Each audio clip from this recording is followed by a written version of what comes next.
हो काही प्रॉब्लेम नाहीये पण सिस्टर्स डे आउट. त्याला काय झालं? मी पण सिस्टर आहे ना, रोहनला त्याची सिस्टर. अगं न्या का हिला पण हे तर घरी बसून डोकं काही नाही आधी राहा. पण मी काय म्हणते, आपण नंतर परत कधीतरी जाऊयात ना. तू चेंज करून घे आधी. चल सुष्मिता चेंज करायला जा ना पटकन. के फाईन. कुठे एवढ्या उन्हाचं निघालायत तुम्ही? अगं काही नाही, जरा कामं होती, बँकेत जायचं होतं. आणि आणि काही नाही, तिथून डॉक्टरांकडे जायचंय. चला जाऊया डॉक्टरांकडे. अगं नंदू, अगं तू कशाला? मी जाईन ना. आणि काही नाही, एवढंच. अच्छा, म्हणजे आता आनंदाची बातमी मिळाली, अपॉइंटमेंट आलं की मगच सांगणार ना? अच्छा, म्हणजे आलं तुझ्यापर्यंत लगेच? अहो आजच्या पेपरात आलंय, फ्रंट पेजची न्यूज आहे.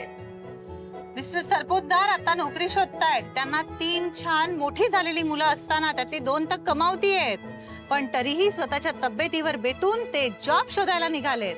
असं नाहीये नंदू. नाही असंच होणार ना बाबा. तुमची तब्येत उत्तम राहावी हीच माझी इच्छा आहे. पण मला प्रामाणिकपणे सांगा, असं दिवसभर काम करणं हे आत्ताच्या कंडिशन मध्ये झेपणार आहे का तुम्हाला? नंदू, अगं त्या बाबतीत मी डॉक्टरांना विचारणार आहे. मुळात मी म्हणते गरज काय आहे बाबा? मी आणि रोहन आहोत ना, काहीतरी कमी पडतंय का आपल्याला? गरज आहे का खरंच इतकी? 1 वर्षापूर्वी बोलला असतात ना, तरी मी इतका वाद घातला नसता.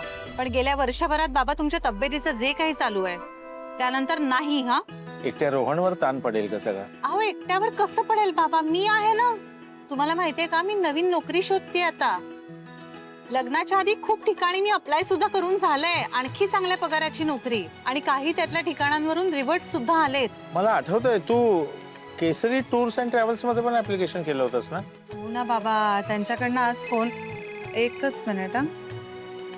हॅलो, स्वानंदी सरपोतदार बोलताय का? हो मी स्वानंदी सरपोतदार राजवाडे बोलतेय.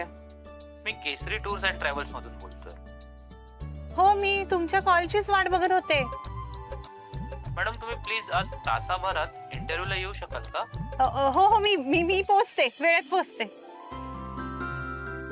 बाबा आला त्यांच्याकडून फोन.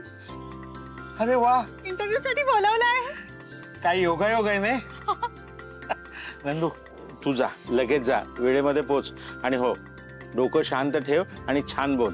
माझं डोकं शांत ठेवायचं असेल तर तुम्हाला आता लगेच घरी जावं लागेल की नाही? कारण त्याशिवाय मी जाणार नाही, आणि मला वेळेत पोचायचंय. मला घरी जाऊन माझी बॅग पण घ्यायची आहे. जाणार आहात का घरी?